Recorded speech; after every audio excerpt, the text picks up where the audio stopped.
Denis Davidov was a celebrated Russian partisan leader, poet, and military chronicler. A charismatic figure, he embodied the spirit of adventure, rebellion, and romance, earning the admiration of poets like Pushkin and even appearing as a model for characters in War and Peace. Davidov's military career spanned 30 years, during which he pioneered guerrilla warfare in Russia, inspired by the Spanish resistance against Napoleon. A true soldier at heart, he thrived on the battlefield, leading daring cavalry raids and shaping unconventional military tactics. Despite his fame, his writings, including his Diary of Partisan Warfare, faced censorship as post-war Russia became increasingly repressive. His literary works, filled with passion and spontaneity, reflected both his love for storytelling and his defiance of rigid authority. His poetry was not merely a craft, but an emotional outlet, likened to the intoxicating effect of champagne. Though he never commanded great armies, his legacy as a military innovator and writer remains undeniable. This memoir presents his first-hand accounts of key campaigns, his meeting with the legendary Suvorov, and his experiences during the Napoleonic Wars. Much of this material, though highly regarded in Russia, has never before been fully translated into English. These are his words. Let's begin. From the time I was 7 years old, while my father commanded the Poltava Light Horse Regiment, I lived in a soldier's tent. My boyhood pastimes were musket practice and marching, but the height of bliss was to go horseback riding on a Cossack horse with the late Philip Mikhailovich Azov, a captain of the Don Cossack Horse Regiment. How could a lively child fail to become excited by military matters when exposed daily to the sight of soldiers and encampments? And was not Suvorov himself the shining example of our military way of life? He was the talk of the soldiers and of contemporary society, admired and praised by all. His secretive, unorthodox methods, which defied all accepted routines, his reckless yet brilliant enterprises, his lightning-fast marches, and his unpredictable victories at places neither we nor the enemy had foreseen. All these glorious, epic achievements inspired the youth of Russia. Suvorov was the son of a commanding general, himself a highly intelligent and well-educated man. His father closely supervised the education of his son and daughter, Princess Gorchakov. Young Suvorov mastered French, German, Turkish, and even gained some knowledge of Italian. He did not display any odd or peculiar traits before joining the military. However, after distinguishing himself in the 7 Years' War, he rose rapidly through the ranks despite jealous rivals. Those who envied him dismissed his repeated victories as nothing more than blind luck. In reality, Suvorov embodied the traits of a Shakespearean hero, surprising those around him with alternating bursts of comic wit and daring bravery. A proud man, he often found himself in conflict with the powerful figures of the Russian court. He openly mocked the mighty Prince Potemkin, though he wrote him polite letters, and he quarreled with Austrian officials. Baron Tugut, the Austrian diplomat, was one of the many with whom Suvorov frequently clashed. Despite these conflicts, he often referred to Potemkin and Count Razumovsky as his benefactors. Before leaving for Italy, Suvorov prostrated himself at the feet of Emperor Paul. Whether this was a deliberate attempt to mystify those who observed him, or simply an unexpected gesture meant to attract attention, remains uncertain. If his entire life, filled with a generous heart, a brilliant mind, and lofty ideals, was merely a performance, then one must wonder, was there ever a moment when he acted naturally? For all his eccentric behavior, his military orders were masterpieces of logic and strategy. When discussing critical political and military affairs with Catherine the Great, he astounded her with his brilliant insights and encyclopedic knowledge. Despite these talents, Suvorov startled and frustrated many government officials with his blunt humor and unorthodox methods. Many of his critics dismissed him as eccentric, ignorant, and cruel, comparing him to Attila and Tamerlane. Some even denied that he possessed any military talent at all. While I do not presume to fully defend him against all accusations, I feel compelled to set the record straight. For 55 years, Suvorov led the Russian armies without once causing undue hardship to his soldiers or subordinates. He never struck his men or administered cruel punishments. Instead, he disciplined them through wit and humor, bestowing nicknames that became permanent markers of their errors, much like a brand on a horse. His most infamous battles, such as the storming of Izmail and Praga, resulted in significant bloodshed, but this was a natural outcome of prolonged sieges and fierce resistance from defenders. During wartime, when entire populations take up arms, whether in Asia or Europe, such assaults often lead to unavoidable massacres. History remembers the siege of Saragossa by Napoleon's general Suchet, who was widely regarded as a humane and noble leader, yet the battle still resulted in devastation. Meanwhile, the British, who proudly boast of their civilized warfare, remained silent about the atrocities committed in India, which far exceeded the horrors of Izmail and Praga. The fiercer the resistance, the more ruthless the attacking army becomes. Once soldiers force their way into a city, it is nearly impossible for commanders to restrain them until the defending force is completely neutralized. During the assault on Praga, Russian troops were driven by an uncontrollable desire for revenge. They sought retribution for the massacres of their comrades at the hands of the Poles. Their rage knew no bounds. Recognizing this danger, Suvorov made a decisive and little-known choice. When he entered Warsaw, he deliberately left behind the regiments that had suffered in the previous massacre. He refrained from allowing these troops into the city, ensuring that they would not be tempted to seek vengeance. This decision, unknown to many, demonstrates Suvorov's deep humanitarian instincts, even amid the chaos of war. Half a century ago, Suvorov truly understood the heart and mind of the Russian soldier. He recognized that they were as capable and motivated as any foreign troops. He built his relationship with them on trust, pride, and discipline. While he enforced iron discipline, he also instilled a sense of honor and self-worth in his men, making them feel superior to any enemy they faced.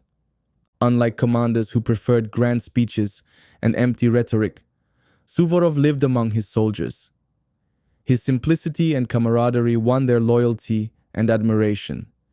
He spoke to them in plain, direct language, rather than issuing pompous proclamations. Instead of surrounding himself with a large, detached staff, he relied on a small circle of trusted officers, including Tishchenko and Stavrokov. Suvorov's era was plagued by flawed military doctrines. Conventional tactics dictated that armies should spread out in long, thin lines, attempting to outflank the enemy and create crossfire opportunities. Defensive strategies were equally ineffective. Instead of focusing on the enemy's weak points, commanders stretched their forces thin, attempting to hold every inch of ground. This left them vulnerable to a concentrated attack that could shatter their lines. Even brilliant generals fell into this trap, attempting to extend their defenses wider than their enemy, only to dilute their strength in the process. Many relied on fake attacks to deceive the enemy, rather than striking with decisive force. Suvorov saw through these flawed tactics and developed his own approach, aggressive, mobile, and unpredictable. The accepted military tactics of the time were ineffective, favoring predictable maneuvers that allowed the enemy to anticipate their arrival with great accuracy and prepare countermeasures. The focus on rigid supply chains meant that even military operations were dictated by logistics rather than battlefield necessities. When battles began, the primary objective was to secure higher ground and anchor both flanks against natural or man-made obstacles, ensuring a static defensive position. Offensives relied on feigned attacks that rarely fooled the enemy, and preference was always given to firepower over cold steel, leading to indecisive skirmishes rather than full engagement. While still a colonel in the Astrakhan Grenadier Regiment during maneuvers at Krasnoye Selo, Suvorov openly defied these doctrines. At the time, Count Panin commanded one side, while Empress Catherine herself observed the other. Suvorov, already disgusted with the tedious, formulaic troop movements praised across Europe, chose this moment to demonstrate a more effective approach. In the middle of a conventional mock battle, supported by artillery fire, he suddenly ordered his regiment to stop shooting, broke formation, and charged directly into the enemy ranks, creating absolute chaos on both sides. His superiors were outraged, but his actions left a strong impression. A few months later, he was assigned to march his regiment from St. Petersburg to Riga. The standard time frame for this journey was 30 days, but Suvorov saw an opportunity to demonstrate the effectiveness of rapid movement.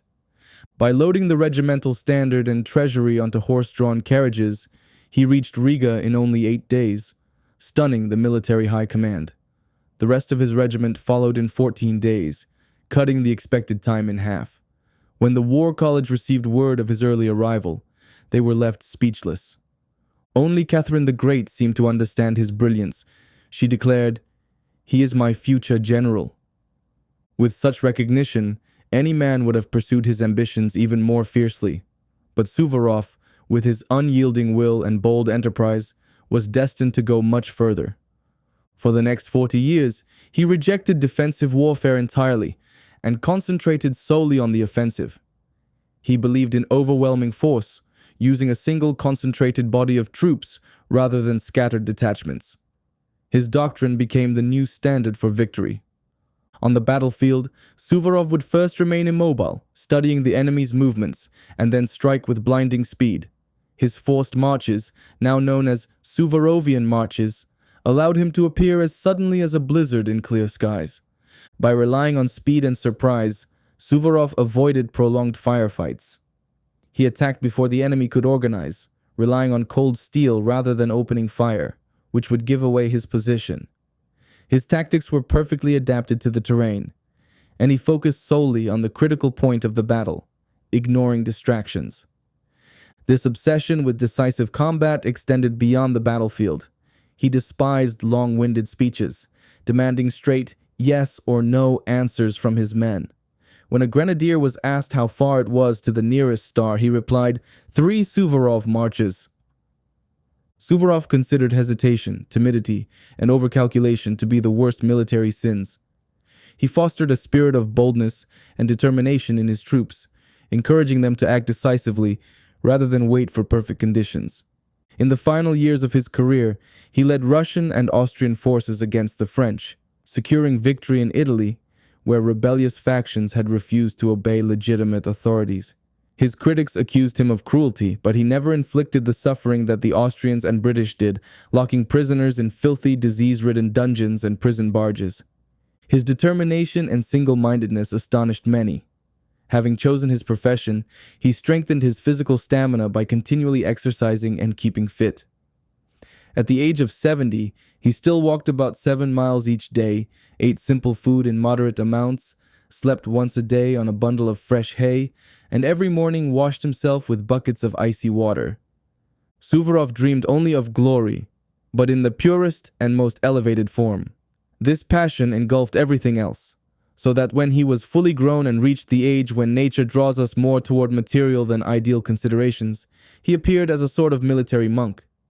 He avoided the company of women and the characteristic distractions of youth, remaining insensible to matters of the heart.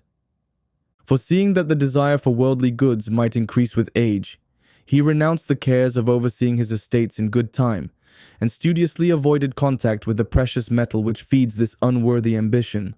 Although he owned 9,000 serfs, he never knew the amount of his income. At the age of 30, he entrusted the management of his estates to his family, who conveyed to his adjutants that portion of the revenue necessary for his modest standard of living. The main strands of his philosophy were the study of human weaknesses and constant observation of his own actions. When the concerns of old age covered his face with wrinkles and his head with gray hair, he developed an aversion to mirrors. He ordered them to be carried out of his rooms or covered with a sheet, and for the clocks to be removed from his quarters as well. Many were quick to ascribe these peculiarities to his whimsical character. The truth was that he still felt young and chose to avoid everything that reminded him of the passage of time, banishing the thought that his life was already nearing its end. His hatred of mirrors most likely stemmed from fear of seeing himself as an old man, the cooling of his youthful ardor, the extinction of the spark of enterprise which required all his moral strength, and the declining dedication to action so characteristic of earlier years. Frederick the Great of Prussia began to color his face with cosmetics, probably for the same reasons. Having hardened his body through physical exercise, and having misled his detractors by his eccentric behavior, he bore patiently every kind of insult, practicing rigid self-control, committing himself fully to the passion for glory, supremely confident in the power of his own genius. In his military career, he only attained the rank of Major General at the age of 41, when many others who had already acquired this title were preparing to leave the service. Which of us has not seen 33-year-old major generals busy complaining about the fate that has prevented them from reaching higher rank. At the time of his promotion, Suvorov was practically unknown, but how quickly he was to achieve undisputed renown. General Fuik said of Napoleon, "Like the gods of Homer, he took 3 steps and stood already at the edge of the world." The words of this famous general could apply equally to the great, unforgettable Suvorov. This is the man whom I was destined to see, and with whom I was privileged to exchange a few words on one of the happiest days of my life. This is how it happened. A few months before the uprising in Poland, Suvorov commanded the army corps stationed in the Ekaterinoslav and Kherson provinces. The headquarters was located in Kherson itself. 4 cavalry regiments, which formed part of this corps, were encamped near the river Dnieper at various points but close to one another. The house in which my family lived was tall and spacious, but actually built in haste for Empress Catherine during her trip to the Crimea region. The Poltava Light Horse Regiment was stationed near the village of Grushevka, and its camp was within 100 paces of our home. One night I heard a great commotion in the camp. I ran out of my tent to see the whole regiment on horseback, our tent being the only one that had not been dismantled. Eventually, I was told that Suvorov had just arrived in a simple courier carriage and had stopped 7 miles away at the camp of another regiment, where we were ordered to appear for a review and maneuvers. I was very young, but all my talk and dreams were of Suvorov. Imagine my joy. I was not the only one to be caught up in the excitement. I remember that my late mother, all the relatives who lived with us, as well as the lackeys, drivers, cooks, and servants, not to mention others in the village, gathered together and rushed over to the camp where Suvorov was staying in order to get a glimpse of our hero, our demigod of war. This, it should be noted, was at a time when neither his victories in Poland and Italy nor his triumph over nature herself in the Alps had yet taken place. Deeds that were to crown the epic career of this marvelous man. My mother and all of us soon joined the crowd following the regiment and found the camp empty because the troops were already on maneuvers. Suvorov had detailed a small group of men from each regiment to set up the tents and was now participating in the maneuvers, which ended up some 12 miles from the encampment. Towards midday, the troops finally returned. My father, covered with dust and quite weary, entered our tent with his fellow officers. The stories continued non-stop. Anecdotes about Suvorov, his witty remarks, and his peculiarities did the rounds. The only thing they complained about was the excessive speed that he demanded of them and the hot pursuit of an imaginary enemy, which exhausted both men and horses. The officers expressed their special dislike of one particular maneuver. Suvorov treated the troops as a weapon and not a pretty toy. He insisted that an army unit should focus solely on combat effectiveness, rather than superficial concerns like appearance or perfect formation. Since the cavalry's main duty was to cut through enemy ranks, it was not enough for them to focus on speed and maintaining a formation at a gallop. The riders had to penetrate deep into enemy lines, striking anything within reach, rather than retreating at the first sign of gunfire. To ensure this, Suvorov trained his cavalry to gallop at full speed through enemy fire instead of turning back. To accomplish this, he introduced a brutal but effective training maneuver.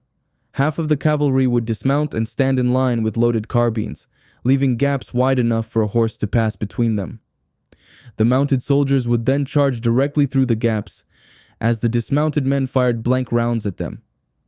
The exercise was meant to condition the horses, making them associate the sound of gunfire with the end of the exercise rather than danger. Over time, the horses would even neigh in excitement, eager to charge. This training method, however, came at a cost. Occasionally, multiple horses would burst through the same gap, leading to injuries, even deaths, among the foot soldiers. As a result, many soldiers dreaded being assigned to the dismounted role during these exercises. Despite this, Suvorov was unwavering in his belief that the method was the best way to train fearless cavalry. If he received a report of casualties, his only response would be, "May the Lord have mercy on them. I may kill 4, 5, even 10 men, but I'll train 5 or 10,000. His officers quickly learned that there was no persuading him to abandon his approach. That morning, The troops had marched out before sunrise, and about an hour later, we set out after them in a carriage. But how could we ever hope to catch up to cavalry led by Suvorov? Every now and then, we would hear shouting in the distance, or catch a glimpse of a white-shirted figure galloping among the troops, at which the onlookers would cry, "There he is! There's our master, Alexander Vasilievich." But that was all we could see, and growing weary of chasing glimpses, we returned to camp, hoping to see him when he returned from the maneuvers. We were assured that today's exercise would end earlier than yesterday's. At around 10 in the morning, the camp suddenly erupted with excitement. "Here he comes galloping!" We ran outside just in time to see Suvorov approaching from 300 yards away, riding at full speed toward the camp. My heart skipped a beat as I caught sight of the legend himself. My emotions surged between curiosity and sheer joy. I can still see that moment clearly. Suvorov leading a group of 4 colonels, adjutants, and orderlies, all riding behind him. He was on a roan Kalmuk horse, one that belonged to my father. He wore a plain white shirt, linen trousers, Hessian boots, and a small military helmet, much like the ones worn by the horse grenadiers of the guard. He wore no ribbons or medals, and I vividly recall his gaunt, wrinkled face, his high eyebrows, and the intensity in his lowered eyelids. Even as a child, his image burned itself into my memory, which is why I never liked the busts and portraits that were made of him later. Only one painting, done in Italy, and his death mask, truly captured his likeness. As he galloped past us, his favorite adjutant, Tishchenko, shouted, "Count! Why are you riding away? Look!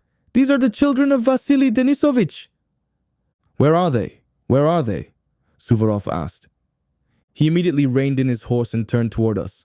My father introduced us, and Suvorov blessed us gravely, extending his hand for us to kiss.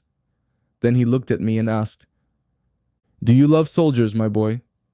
With all the boldness of youth, I impulsively replied, "I love Count Suvorov. In him, there is everything, soldiers, victory, and glory." "Good God!" Suvorov exclaimed.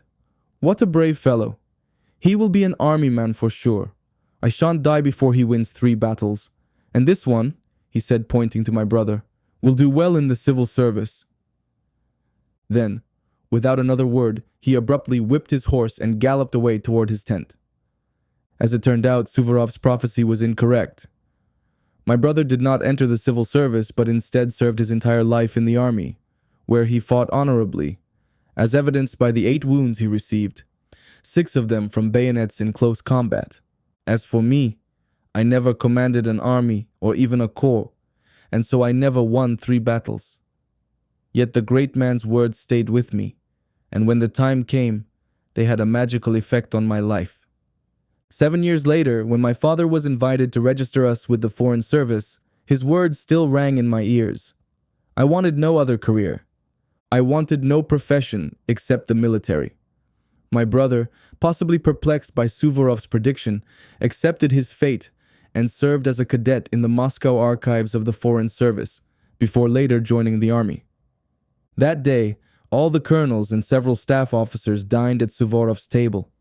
Upon his return, my father told us how, before dinner, they discussed the day's maneuvers and exchanged comments. Since my father commanded the second line, Suvorov turned to him and demanded, "Why did you lead the second line so slowly during the 3rd attack of the first line?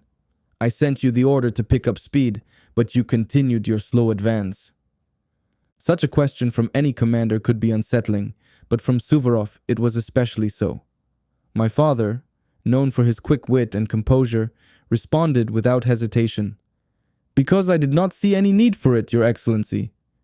"Why so?" asked Suvorov. "Because the success of the first line did not call for it. It did not stop pursuing the enemy. The second line was only needed if the pursuit slowed down. That's why I conserved the strength of the horses until they were called upon to replace those that were worn out." "And what if the enemy had taken heart and repulsed the first line?" "That could never happen. Your Excellency was leading it." Suvorov smiled and remained silent. As a rule, he ignored excessive flattery, simply turning his back on overblown praise. However, He made exceptions for remarks that helped build his reputation and strengthen the public's belief in his invincibility. He dearly loved such statements, probably not out of vanity, but as a way to inspire his soldiers and reinforce morale. That evening, we hurried back to Grushevka with my mother and all the household servants. As a special favor to my father, Suvorov had personally requested a dinner invitation.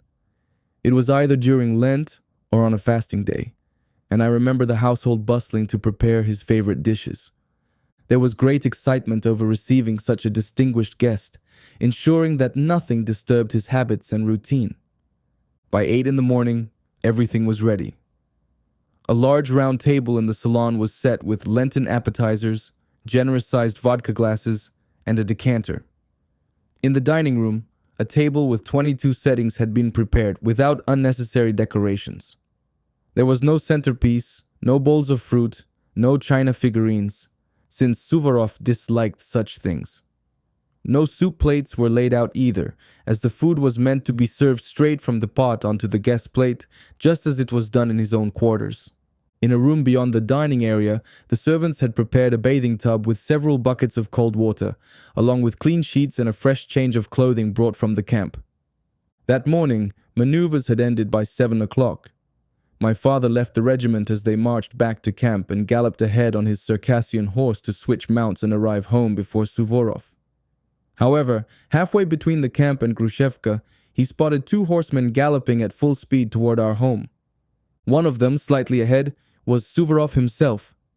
Despite spurring his horse, my father could not arrive before this 63-year-old general, who was already standing at the entrance, covered in dust, stroking his horse, and praising its qualities to the crowd that had gathered around him. "God forgive me, what a glorious horse! I never rode one like it. It hasn't got 2 lives. It has 3. At that moment, my father invited him inside, leading him to the prepared room. He himself was covered in so much dust that he barely had time to change before the other guests arrived. One by one, the invited officers and dignitaries began to arrive. Among them were General Levashov, Major Chorba, and the ever-present Tishchenko. The colonels of the various regiments present at the maneuvers also attended, along with Suvorov's staff officers and some from the Poltava regiment. They all wore full parade uniform, their sashes bright against their coats, waiting in the living room with my father, who was also in full dress. My mother, my brother, and I stood alongside them, as well as an elderly lady from Moscow who had recently arrived. From the very beginning, Suvorov took an instant dislike to her, and for the rest of the evening, she became the target of his mocking glances and jokes. Everyone waited for Suvorov's entrance. An hour passed. Then suddenly, the doors flew open. Suvorov appeared, clean and neatly dressed, like a baby after christening. His hair was arranged just as it appears in his portraits. He wore the uniform of a general-in-chief, in dark blue with red collar and sleeves, richly embroidered in silver, open in the front, displaying 3 stars. Across his white summer waistcoat, he wore the ribbon of St. George First Class, his only decoration that evening. His white summer trousers, light Hessian boots, and dress sword completed the image. Notably, he carried neither hat nor helmet. That is how I remember him on this second occasion. My father stepped forward to greet him, leading him to the salon, where he introduced my mother and us children. Suvorov approached her, kissed her on both cheeks, and murmured a few words about her late father, General Sherbinin, who had previously served as governor of Kharkov, Kursk, and Voronezh. Suvorov blessed each of us, let us kiss his hand, and exclaimed, "They are my friends." Then, turning to me once more, he repeated, "Oh, this will be a military man. He will win 3 battles before I die." My father then presented him with my 3-year-old sister, and Suvorov asked, "What is wrong, my little dove? Why are you so thin and pale?" They told him she had been running a fever. "God forgive me, that's terrible. We must take this fever and give it a good whipping so that it doesn't come back." My sister, misunderstanding, thought the whipping was meant for her and nearly burst into tears. Then, turning to the elderly lady from Moscow, Suvorov remarked dryly, "And we don't have to ask anything about her. She must be a madam of some sort." These words were delivered without a single smile and in such a deadpan manner that we all nearly burst out laughing. But Suvorov, keeping his cool expression, simply walked over to the table of hors d'oeuvres, poured himself a glass of vodka, drank it in one gulp, and proceeded to eat heartily. After a while, my father invited him to the dining table and everyone sat down. Boiling fish soup was served, exactly how he liked it, straight from the pot still cooking on the stove. For half the meal, Suvorov remained completely silent, eating and drinking with intense concentration. Then finally, the conversation began. What I remember most vividly, though, were the jokes he made at the expense of the elderly lady from Moscow. We children were greatly amused, while the adults tried their best to suppress their laughter. During even the most serious discussions, he would glance at her, and when she looked away, he would quietly tease her. The moment she turned back, he would lower his gaze, pretending to be fully absorbed in his plate, bottle, or glass, as if he had never spoken. At other times, he would mutter, "Look how she keeps on staring." They go on talking, but she just sits and stares. What a clumsy woman! His aide, Tishchenko, later confided that, out of respect for my mother, Suvorov limited himself to verbal jabs. Normally, when he disliked someone, he would suddenly shout, "Smells bad, smells bad, fumigate, fumigate." At this command, his aides would escort the unfortunate person from the room, and only then would Suvorov's exclamations stop. After dinner, Suvorov spoke again about the horse he had ridden during the maneuvers and brought to our house. He praised its speed and endurance, declaring he had never ridden such a horse except once during a battle near Koslugi. "In this fight," he said, "I was cut off and pursued by Turks for quite some distance. I understand Turkish, and I heard them agree not to shoot or slash at me, but to try to capture me alive. They had discovered who I was. With this in mind, they closed in, trying to grab my coat. But each time they got close, my horse would leap forward like an arrow, and they would fall back a few yards. That's how I escaped." For about an hour after dinner, he remained lively and talkative, showing no signs of his usual peculiar behavior. Then he took his leave, climbed into his carriage, and rode back to camp. There, he issued the following order of the day. "The 1st regiment is excellent. The 2nd is quite good. About the 3rd, I won't say anything. The 4th is totally useless." Although he referred to them by numbers, he actually meant their real names. I cannot help but mention that the 1st regiment was the Poltava Light Horse Regiment, led by my father. Later that night, Suvorov returned to Kherson. A few months after these peaceful maneuvers on the banks of the Dnieper, the Kingdom of Poland erupted into turmoil, and Praga, soaked in blood and smoke, became the setting for Suvorov's next great campaign. That concludes the first part of the story. Thank you very much for listening. Please like and subscribe if you enjoy this type of content.